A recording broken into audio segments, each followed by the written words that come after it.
What's going on, Vote Geeks? Welcome to Geek Devotions. This is Extra Tuesday, a special Extra Tuesday, because it's a two-parter Extra Tuesday. Part 2. This is an Extra Tuesday. So, last time we were talking with Andrew Rowland of XP Comics, writer and creator, inker of Melchizedek, King of Justice, and we have him in today, and we're going to ask him a couple of really interesting questions. Okay. So our first question for this section of it is, why do you think that Christians should be in the comic industry? So I know that we have opinions about this, but we'd love to hear yours. Yeah. So I think Christians should get into the comic industry is because comics are actually a very powerful medium. They're just as powerful as the film industry, as the book writing industry, and it's also a great medium for where a lot of movies get to make movies based on certain medias, like books and other movies. Awesome. And you're right. There is a lot of that aspect of it where it is a creative force. It really is an influence in a lot of people's lives and everything.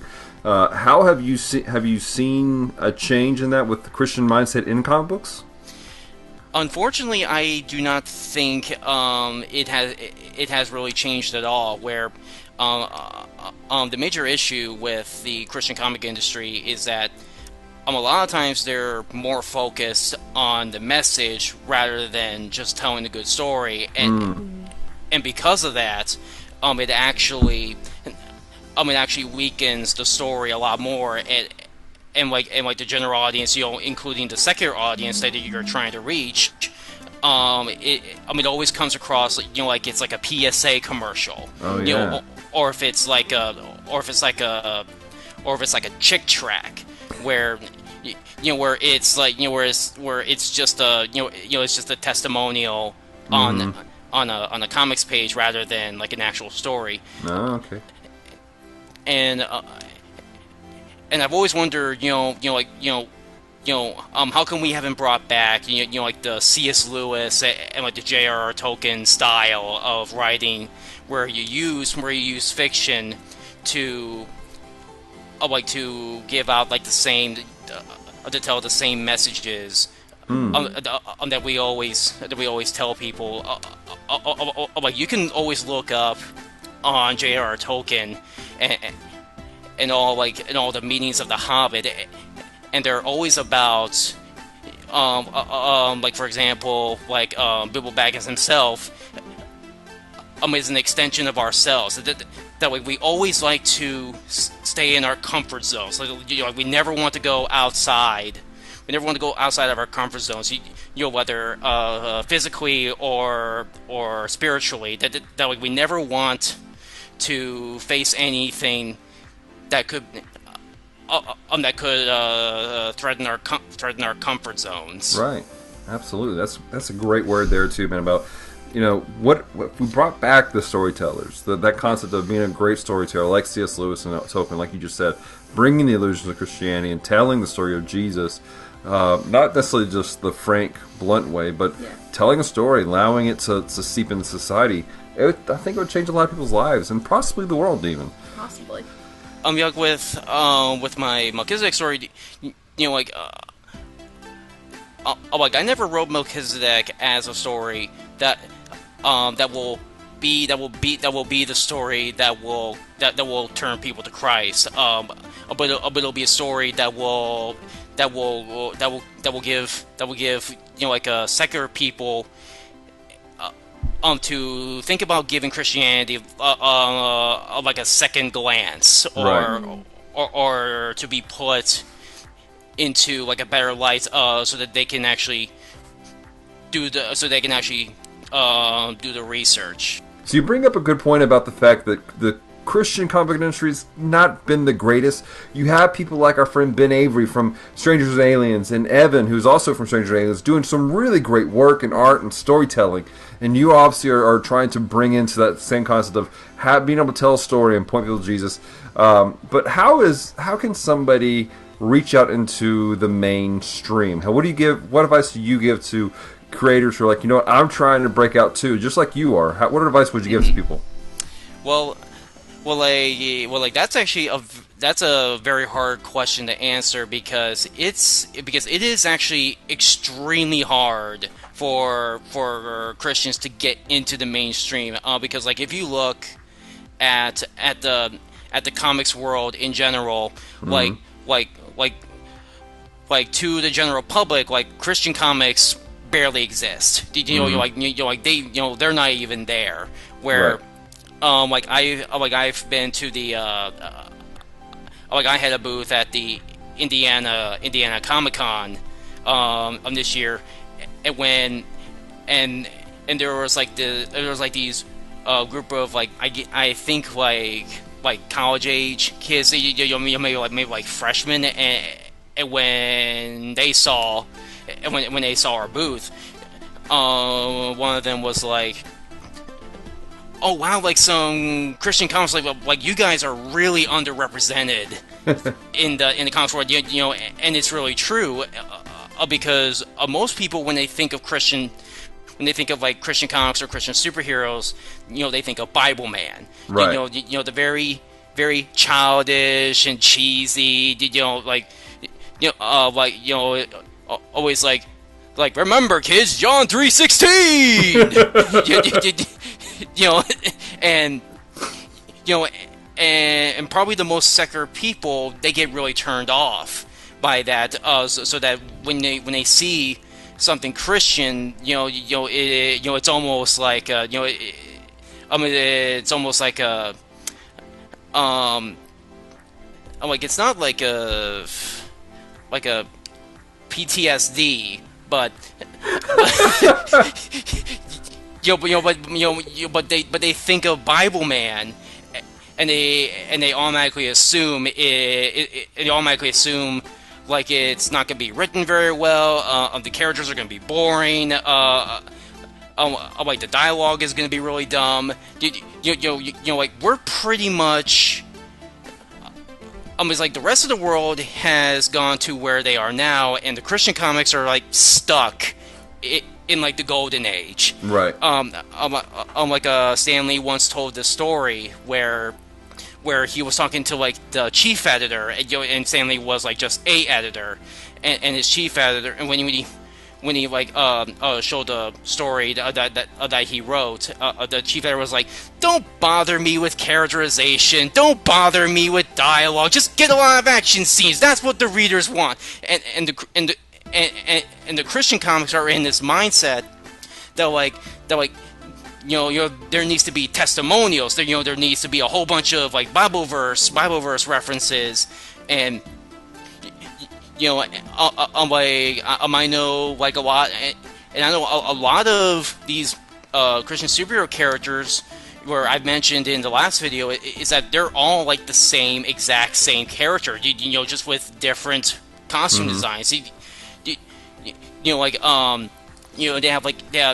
just have like these perfect backgrounds. There is like no fault in their character. They don't have any issue. They don't have any issues whatsoever. Right. And they have like the entire Bible memorized. Backwards and forwards. To be fair, that's a superpower. Oh yeah, like that's a superpower. That's a superpower in of itself. It's like name any pastor that would have the entire Bible memorized backwards and forwards. I had a professor that did, and he was a superhero. He was. He was also a police officer. So double points for the hero points. Well, let me ask something, because you bring a great point about some of the breaking out into the industry is kind of difficult because of the mindset of some Christians. But then you have people who are trying to do things differently, and they're showing the imperfections. For example, we just had a conversation with a guy named Fish Lee, who was creating a Christian.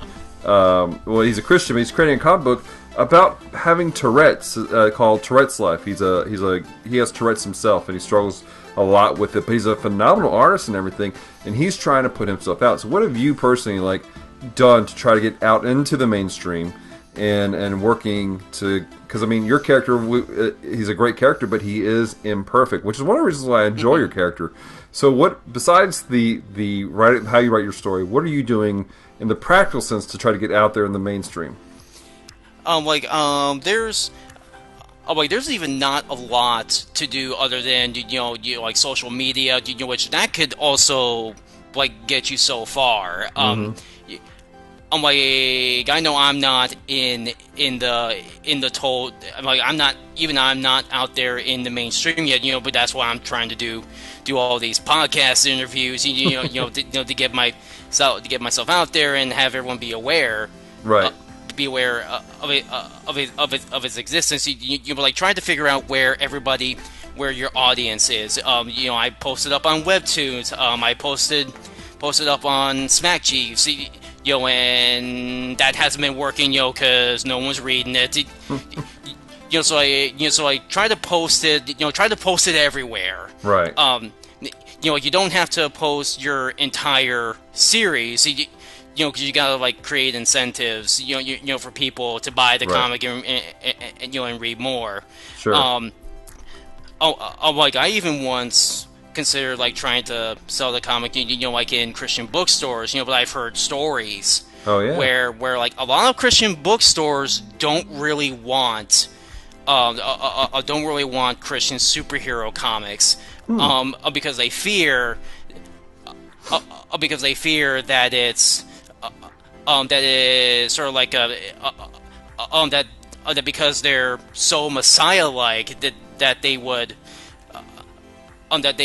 like outshadow Christ himself, and Crazy. I think that's one of the major issues. Right. I'm not even sure, if my series would even be accepted, because it would probably be considered like a little bit too mature, for young audiences. Right. That's crazy. So, all right. So I guess the point is like just work hard, put your stuff out there as best you can. I know we had the opportunity to interview Rowland Paris, who has done a lot of inking and stuff for Marvel, major comic companies. He's pretty successful, but he even himself, he said, he's like, don't do this for the money because you don't make a lot of money. Just do it because you love it and just keep working on it. And he did a great panel discussion at GeekCon last year here locally in Shreveport.